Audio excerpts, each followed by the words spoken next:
which includes Dr. Martha Dow, Marinel Kniseley, Greg Laychak, and Ava Savage. Together, they will be presenting on participatory methods in visual storytelling, using examples of empowered co-creation. And so although Martha isn't here right now, just to introduce you all to her and the rest of the team, which I'm also very privileged because they're my team as well. Martha Dow is the director of the Community Health and Social Innovation Hub at the University of the Fraser Valley, and an associate professor in the Social, Cultural, and Media Studies department. As a sociologist, Dr. Dow's work emphasizes action-oriented research, community collaboration, and evidence-based decision-making. She is particularly interested in strengthening the relationship between public policy decisions and the lived experiences of the individuals and communities impacted by these decisions. Dr. Dow has worked on a variety of program and policy development projects in relation to experiences of risk and marginalization, health and education, and has presented her work internationally. Next, we have Marinel Kniseley, who is a research manager to Dr. Cindy Jardine, who is a Tier 1 Canada Research Chair in Health and Community at the University of the Fraser Valley. As a Latinx anthropologist, Marinel has worked internationally for many years in justice-oriented qualitative research and advocacy with marginalized groups. The proud daughter of a Panamanian mother, Marinel grew up in rural Arkansas, navigating two very different worlds. This led to an early awareness of systemic oppression and later an appreciation for the power of individuals to enact their own transformative ethics within those frameworks. Since moving to Chilliwack in 2017, Marinel has worked as a community researcher on topics such as overdose prevention and youth-empowered projects involving substance use, housing precarity, and mental health. She's a member of Chilliwack's Child and Youth Committee and serves on the leadership table at Chilliwack's Communities Building Youth Futures. Greg Laychak is a documentary photographer whose project work has focused on themes of identity and human rights, including reportage in South Korea, China, and Peru. He has extensive international experience, having lived abroad for over a decade and spending time in 17 countries during that period. Greg has worked as a photojournalist, reporter, and videographer. He has an MA in photojournalism and documentary photography from the University of the Arts, London. Greg's British Columbia-based community journalism work garnered provincial and national awards for writing and photography. Most recently, he has worked with local organizations making photo essays for studies about important social issues. And lastly, but surely not least, is Ava Savage, who is a youth peer lead with the Chilliwack Channeling Youth Voices Project, which you will hear more about today, as well as a youth intern with Tamarack's Communities Building Youth Futures Initiative in Chilliwack. She is a fierce, tireless advocate for the rights and empowerment of youth who face a variety of issues, including homelessness, violence, food insecurity, mental health issues, and more. Having lived through many of these experiences herself, she's devoted to amplifying the voices of these youth and changing the systems that marginalize them. Now, before I pass it off to the team, who will be speaking about participatory methods, I first ask that you please keep yourself muted during the presentation.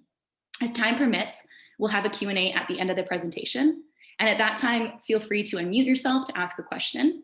Alternatively, if you feel uncomfortable asking the question, as I know it's, the event is being recorded, please feel free to just send me a direct message via the chat and I will read the comment aloud on your behalf. And the last is just that we will be having concurrent breakout sessions throughout today, so the remainder of today and tomorrow. And there are details about the sessions, including the Zoom links and the conference schedule.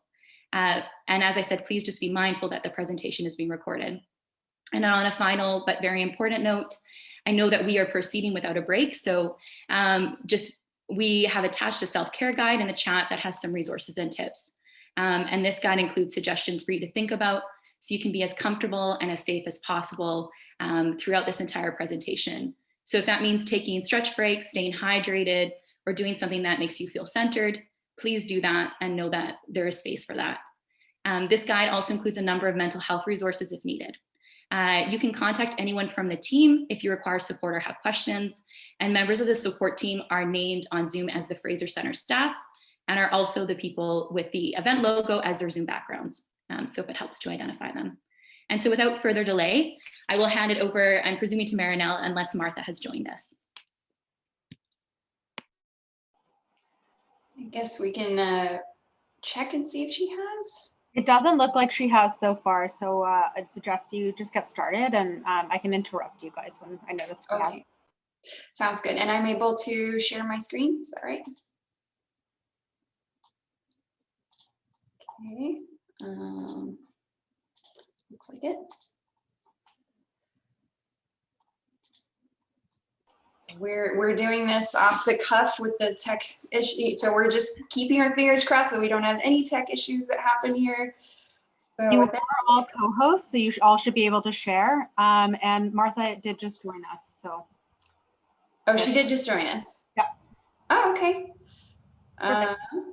Yeah, well, Martha, would you like to say a few words? We are running super late on time, so, you know, you can't be your usual super eloquent self, but. No, I will just say I'm very sorry my son decided to take the television out to watch the hockey game and unplug the internet in that same moment. My deepest apologies. I won't do an introduction. I will turn it over to the amazing speakers. Sorry. Oh, well, yeah, hockey does reign pretty high in your household, but anyway, well, hopefully we'll have a little bit of time left over. I just really want to be sure that that Ava has enough time to really expound on whatever she wants to, and we'll try to skip through the boring stuff as quickly as possible. So first of all, thank you, Larissa, so much for your thoughtful introduction, and I'll just take a moment here to express on behalf of the team just how grateful we are to have been invited by members of the Fraser Salish Indigenous Health Research Community to share our work.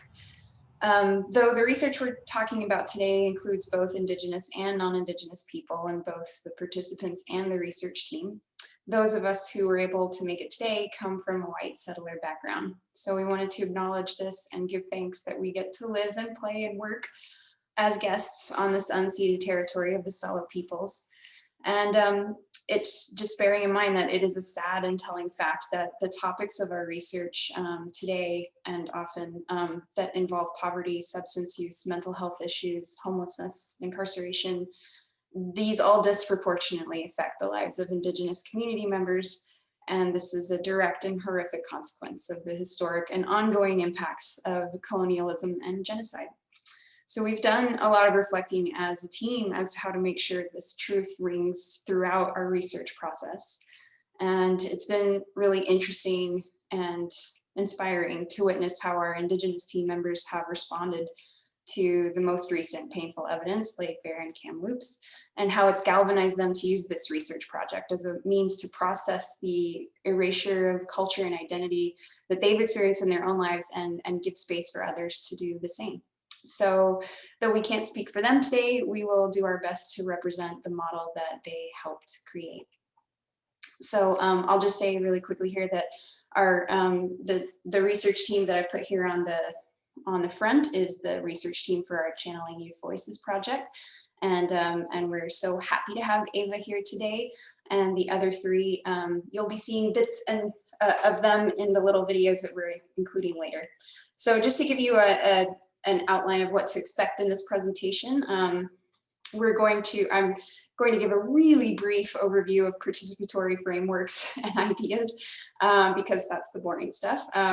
Greg will then get to his approach to these methods as a visual creator, the considerations that he has, and then we'll get to the part where we talk about the Channeling Youth Voices project, and we'll give Ava the floor to describe some of these activities in depth.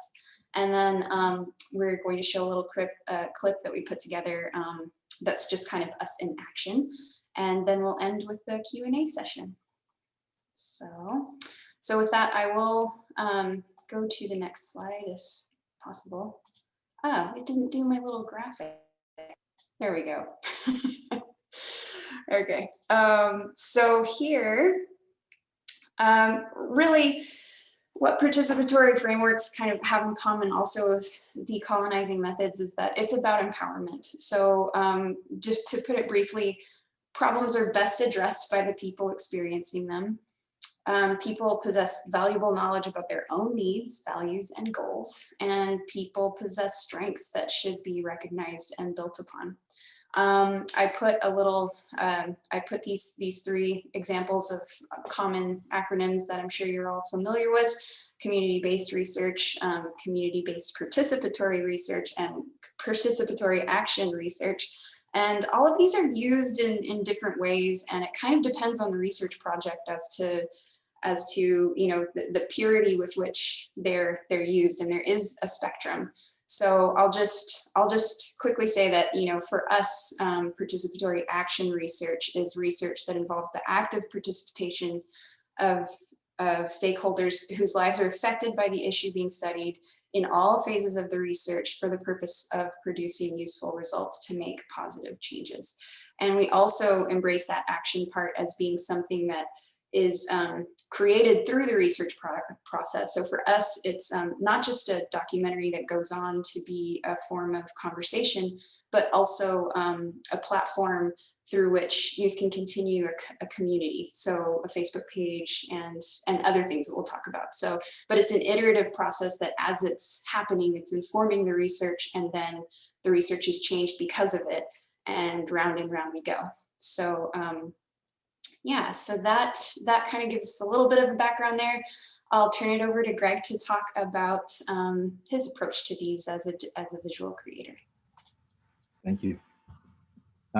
So at the outset, I should point out the distinction that I won't be talking about participatory methods in formal research, but only in the visual storytelling sense. So as we all know, today's phones that are in our pockets right now can capture audio and video, edit it all, and publish it for everyone to see in minutes. And that's the world we're in today. All of the content is made all of the time by everyone. And that's exciting. Everyone is visually savvy now, whether they know it or not. And in my view, that makes everyone a potential creator. So recognizing this, we want to empower and amplify the voices that have been kept away by traditional gatekeepers for all these years. And in fact, I think we have an obligation to facilitate that process whenever possible. And how can we do that? One way is the participatory documentary. Within that practice, there's a spectrum of possibility for participant involvement from conceptualization only all the way to full execution of a visual project, and everything in between, of course. And that's usually where we fall.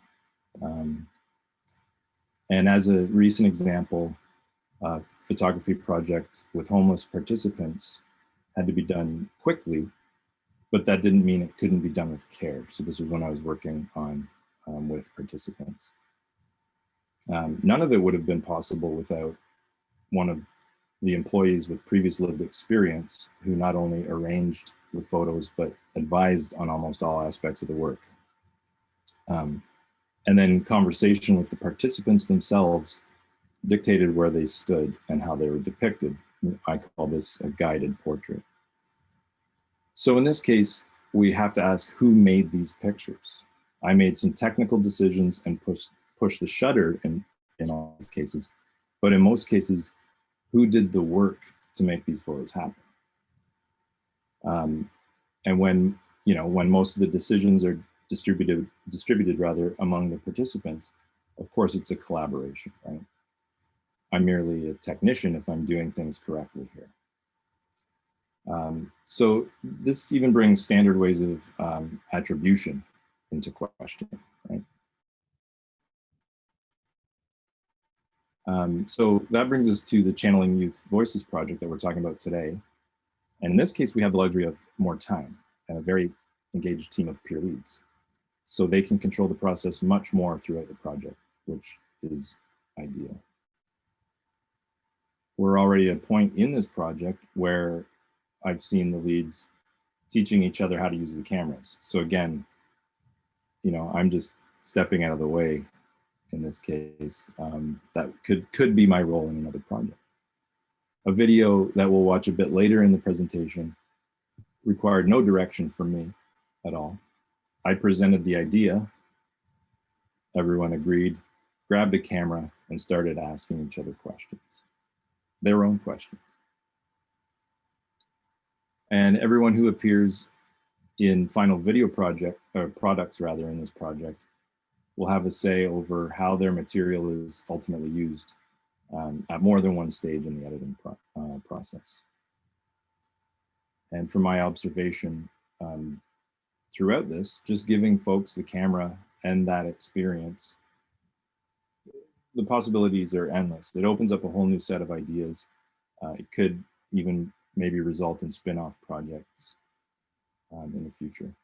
So to simplify the how of this concept of participatory documentary in this very brief presentation, at the heart of it for me, there are a couple of golden rules. And really, really simple here, but very key. Consult participants as much as possible, as often as possible, and empower creation as much as possible. And sometimes this adds time, and so that's where time kind of plays in. It's a luxury for sure in some cases. And following those golden rules ensures the ultimate goals of the project are met, which again for me, these goals are that we create a meaningful product for the participants and that it's something that's lasting for the community. And you know, drawing back from a photojournalism like standard photojournalism documentary practice, I look at it that as we move away from imposing ourselves on the people who own the stories, we can engage in the re-examination of the actual function of the documentary and how that applies in our new media landscape. And hopefully more and more we're adding voices to the table that would previously not have been a part of that conversation. So that's another end goal of all of this, right? And so with that, I will give it back to Marinel, who will give a summary of the Channeling Youth Voices project.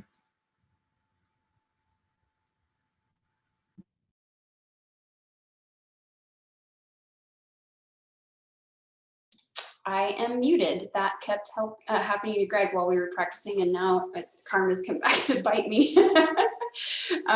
So this project has been so fun. We've just started recruitment right now, so we're at the beginning of this, but it has been months of planning, and just the initial part of it, which is also really important in a participatory way, so that we have time to set it up the way that the community members want it to be set up, and that it can be flexible.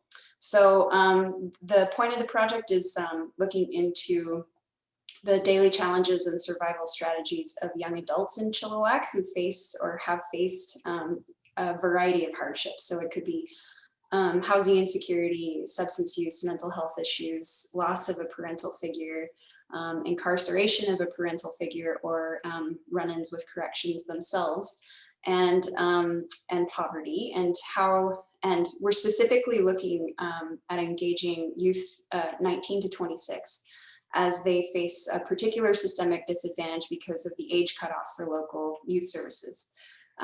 We're also looking at how participants' lives have been impacted by the ongoing pandemic, including its effect on their present day access to services here in town. So the exciting thing about this project is that it is a PAR project and has a really high level of participation from the youth. The idea itself came from another youth-led project that indicated we needed more research into this segment of people as they age out of services, and also the idea for it to be visual and to be something that is distributed in a different way besides just a report that goes into the academic canon. Because of our ability to combine it or have a partnership with Chassis, also the youth that are starting who have become UFV students, University of Fraser Valley students, get a chance to incorporate this into their education as well. And it's already created a lot of opportunities and garnered a lot of attention and participants just as soon as we opened the gates. So it's been really exciting. So our outcomes are to raise awareness, hopefully reduce stigma around these issues around downtown, and provide guidance for service providers based on the reflections and the recommendations from youth who at this time have been all the harder to reach. and the opportunities and platforms for youth to gain skills and share knowledge. We'll go through some of those, but we have different tiers of engagement that youth can have. And again, because of partnerships with Chilliwack Building Youth Futures as well, we have an avenue for some of that extra energy to go. So it's nice because it's not just, this research might terminate at some point because we run out of funding for this exact project, but the mechanisms and the platforms that are created from it will have a pathway through other initiatives that are happening in town. So I will let Ava talk about the exciting activities that we're doing. And Ava, please feel free to give yourself more of an introduction if you like. All righty. Well, hello, I'm Ava. And gosh, you got me like thinking of all these other ideas, Marinel, when you were sharing off your script there was quite, like, it got me thinking of a lot of ideas. Like, first thing I should speak to is, sorry, you were just saying about like the youth empowerment and allowing them to, there was a piece there that cued some thought. Maybe we'll go back to that slide after. I'll go back to that. Anyways, okay. This is actually a good example of why this project is important. Myself and some of the other youth leads, I don't know all of their background prior to coming on this project, but I know myself, I had like the most basic of basic professional background. Really all I could do was work in food services because I was homeless for so long. I needed something to eat. And so, yeah, but now like having an opportunity to immediately come into something like this, allows me to all that experience and such that I was using, like there's a lot of insight and even just in the conversations between me and other youth peer leads,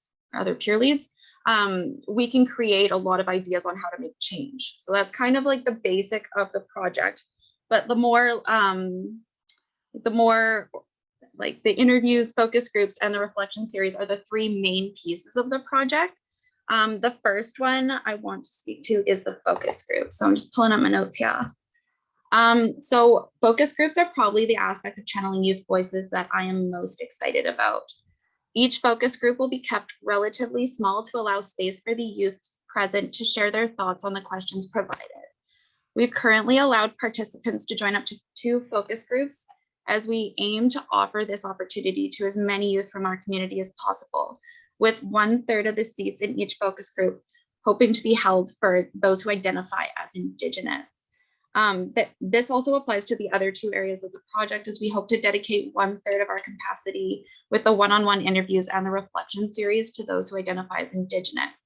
It was, as Marinel had said earlier, that we recognize that they're overrepresented, like Aboriginal people are overrepresented in all the different topics that we have with the focus groups, and the one-on-one interviews are surrounding the same concepts. Like the one-on-one interviews have questions that surround the same ideas. Our focus group topics include poverty, homelessness, substance use, struggles with mental health, incarceration, and the loss of a parental figure, to death, incarceration, or otherwise, which is really, our project continues to be really flexible in the sense that initially it was only death or incarceration, but my mother went into a coma when I was 14, and we haven't had a relationship since she came out of it.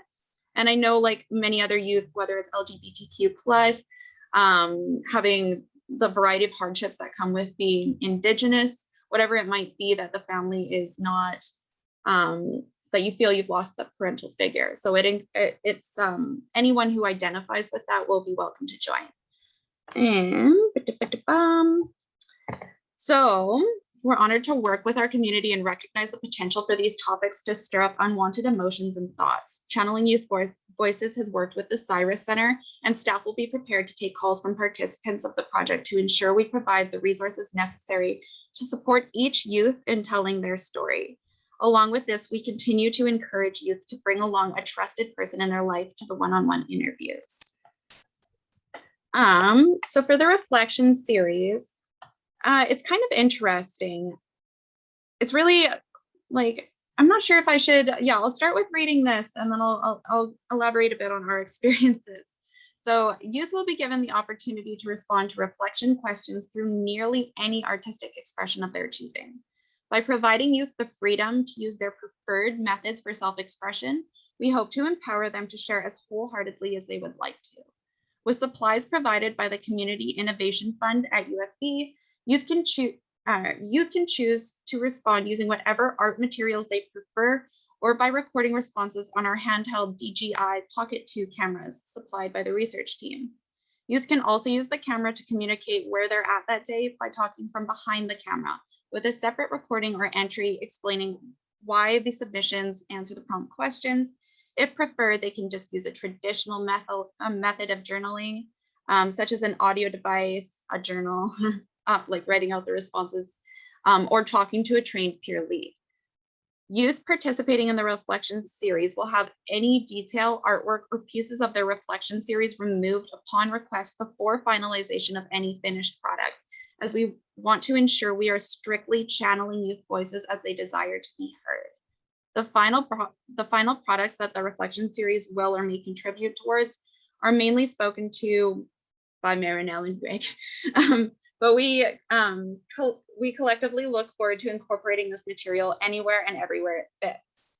So with the one-on-one interviews and the focus groups as well, there will be some of the I know the one-on-one interviews will be voice recorded at the least. No data has to go on, like no data, no youth voice, like their name doesn't have to be attached to the information they share. They can also remove any detail they want from being included in the data or being included in the content, like the documentary or any other pieces we put out. So it's essentially, I've seen with all the youth leads, myself definitely included, it's given a lot more space to just be who you are and like deal with the editing later, essentially just allowing us to be more transparent. So, and then all I was going to say to that is I'm typically write in the journal kind of person if I'm going to do that. And at this point, I've got the DJI Pocket 2 camera and I keep randomly pulling it out and talking about a variety of things going on in my life because I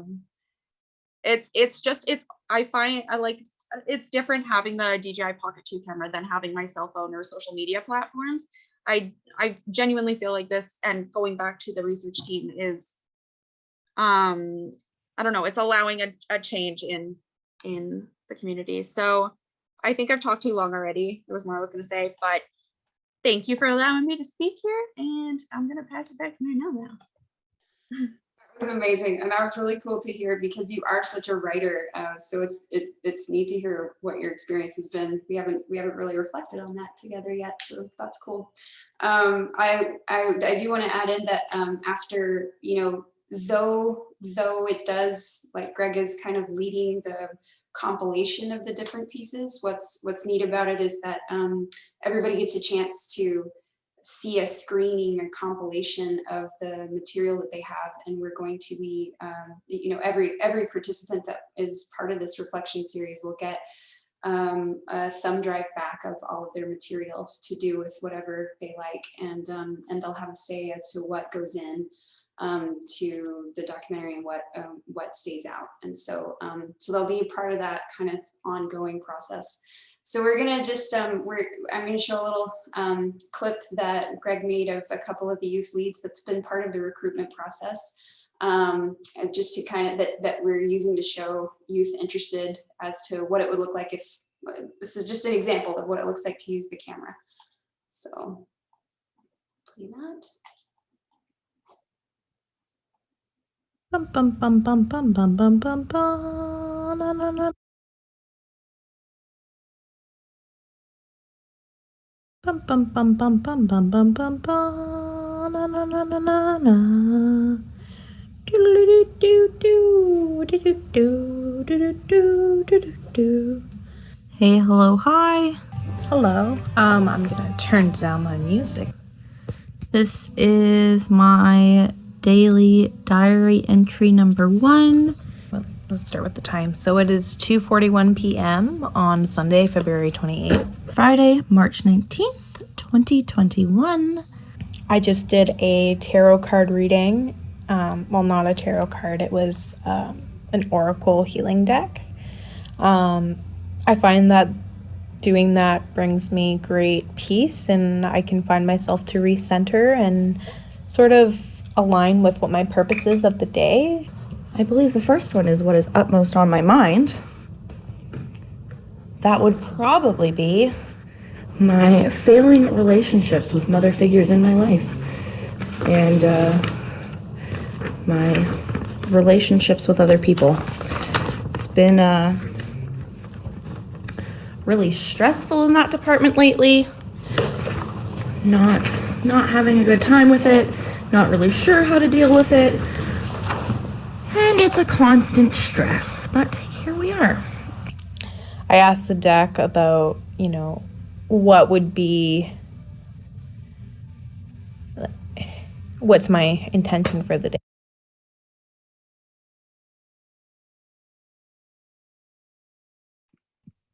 Sorry, Marinel, you're on mute if you were saying something.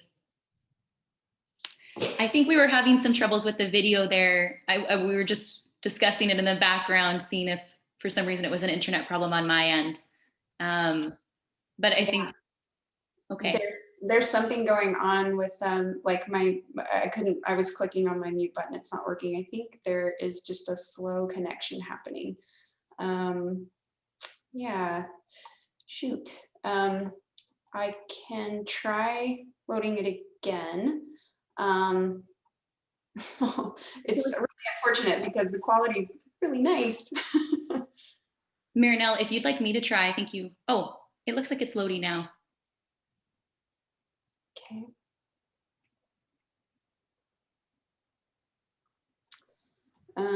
Okay, we'll try to hit click. I realize we only have 5 minutes left in our official slot time here. So here. Okay, and the immediate card that I drew was struggle. Okay. Struggles. Once you learn about the lessons taught, you can shift your perception and begin to make meaning of your struggles. And that is huge. That is such an imperative piece. And it even relates to this project because we're sort of looking at the daily struggles that we go through.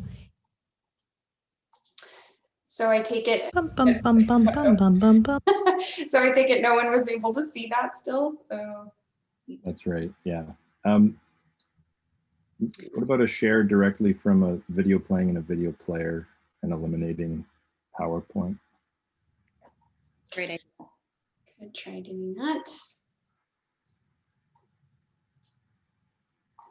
Okay, I'm going to stop sharing for a second to try to figure that out. In the meantime, Ava, if you would like to reflect on just, what that video kind of says for you about the process or anything else.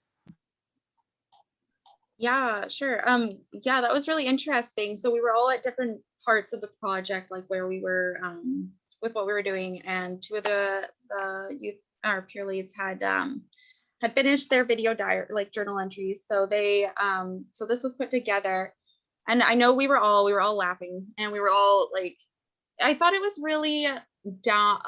There's not a lot of areas in this town, especially professionally, that you're able to express yourself genuinely. And there's often not a lot of value seen in the insight of all these youth with lived experience, or I don't know, our different ways of doing things and thinking. And so I know yeah, I through that process, like that piece ended up, I know, like, I'm not the only one who's super self-conscious about these journal entries, and it's allowed us to be more open. Honestly, I'm kind of struggling to share as well. I don't know, I'm a little flustered, so I'm just gonna.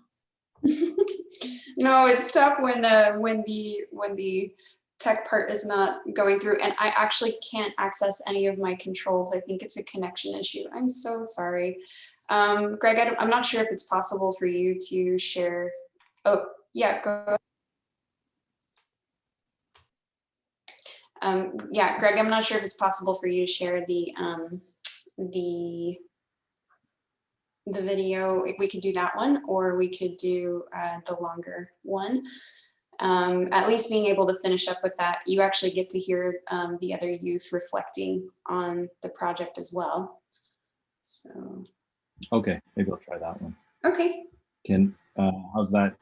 Let's just do this as a test since I have it up. Are you seeing that? Yeah, we can hear it. I'll run with this. Hey, hello, hi, hello. I'm going to turn down the music. This is my daily. You got muted, Greg. 1 p.m. on Sunday, February 28th, Friday, March 19th, 2021. I just did a tarot card reading. Well, not a tarot card, it was an oracle healing deck. I find that doing that brings me great peace, and I can find myself to recenter and sort of align with what my purpose is of the day. I believe the first one is what is utmost on my mind.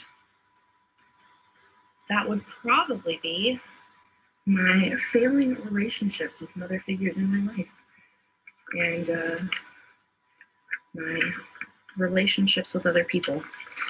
It's been really stressful in that department lately. Not having a good time with it, not really sure how to deal with it. And it's a constant stress, but here we are. I asked the deck about, what would be, what's my intention for the day. And the immediate card that I drew was struggle, okay? Struggles. Once you learn about the lessons taught, you can shift your perception and begin to make meaning of your struggles. And that is huge. That is such an imperative piece. And it even relates to this project because we're sort of looking at the daily struggles that we go through.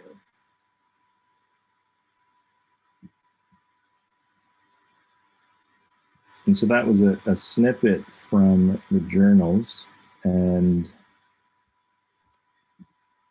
I think in probably the interest of time, yeah. I just know we only have about 4 minutes left. So I know we had those technical glitches, so apologies everyone for that. But I think for the last remaining time, if anyone has any questions about the project, I know you only got to see a snippet of it, but I would just like to open that to the room, just to be mindful of the other presenters' time.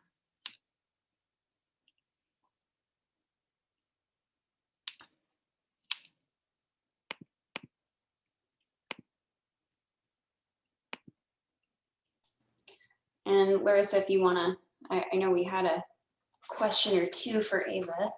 Not to put you on the spot, Ava, I can totally, whatever you like.